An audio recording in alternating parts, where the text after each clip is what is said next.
Assalamualaikum warahmatullahi wabarakatuh. Sahabat beriman, akhir zaman merupakan masa yang mendekati terjadinya hari kiamat. Dan seperti diketahui, jika tentang terjadinya hari kiamat sudah tertulis di dalam Al-Quran dan Al-Hadis, dan tanda-tanda yang dijelaskan tersebut sudah terjadi. Bahkan bisa disimpulkan bahwa kita sedang menanti datangnya tanda kiamat besar. Jelang terjadinya kiamat besar, maka akan terjadi petaka dan huru-hara yang akan melanda manusia, khususnya umat Islam. Kerusakan di mana-mana, bejatnya moral manusia, bencana akibat alam maupun perang, dan sederet kengerian lain akan terjadi di akhir zaman kelak. Orang-orang beriman di masa itu harus lebih berhati-hati lagi dalam menjaga keimanannya. Sebab orang-orang yang tak memiliki iman tidak ingin melihat ada orang yang beriman kepada Tuhannya. Dajjal, itulah pemimpin orang-orang yang ingkar. Mereka akan melakukan apa saja untuk menyesatkan manusia. Tetapi kita tak perlu khawatir. Ada 4 negeri yang telah didoakan Rasulullah SAW. Bahkan 2 di antaranya tidak akan bisa dimasuki Dajjal, dan 1 lainnya akan menjadi tempat dibunuhnya Dajjal. 4 negeri tersebut merupakan negeri-negeri yang dianjurkan untuk dihuni di akhir zaman.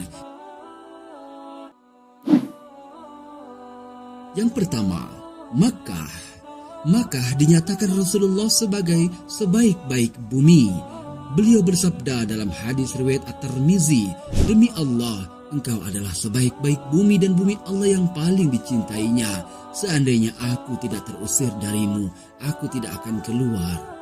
Ketika Dajjal muncul dan membuat kerusakan di mana-mana, Makkah merupakan negeri yang tidak bisa dimasuki oleh Dajjal. Dalam hadis Fatimah bin Qais radhiyallahu anha disebutkan bahwa Dajjal mengatakan, "Aku akan keluar dan menelusuri muka bumi.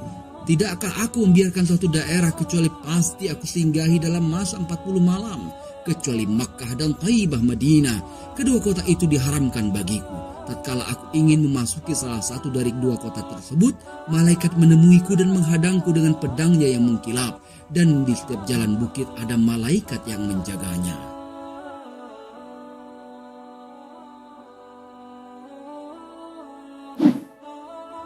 Yang kedua, kota Madinah. Madinah adalah kota iman sebagaimana Mekah. Madinah juga tidak bisa dimasuki oleh Dajjal.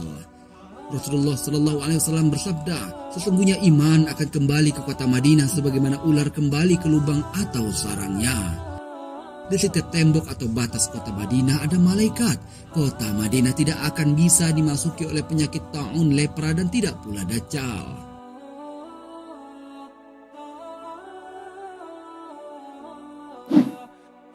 Yang ketiga, Yaman. Rasulullah mendoakan Yaman agar menjadi negeri yang diberkahi. Yaman juga identik dengan iman, ilmu, dan juga hikmah. Dalam hadisnya Rasulullah bersabda, "Penduduk negeri Yaman telah datang kepada kalian. Mereka adalah orang-orang yang lembut hatinya. Iman itu ada pada Yaman, fikih ada pada Yaman, dan hikmah ada pada Yaman." Dan hadis lainnya, pada akhirnya umat Islam akan menjadi pasukan perang. 1 pasukan di Syam, 1 pasukan di Yaman, dan 1 pasukan lagi di Irak. Hendaklah kalian memilih Syam karena ia adalah negeri pilihan Allah.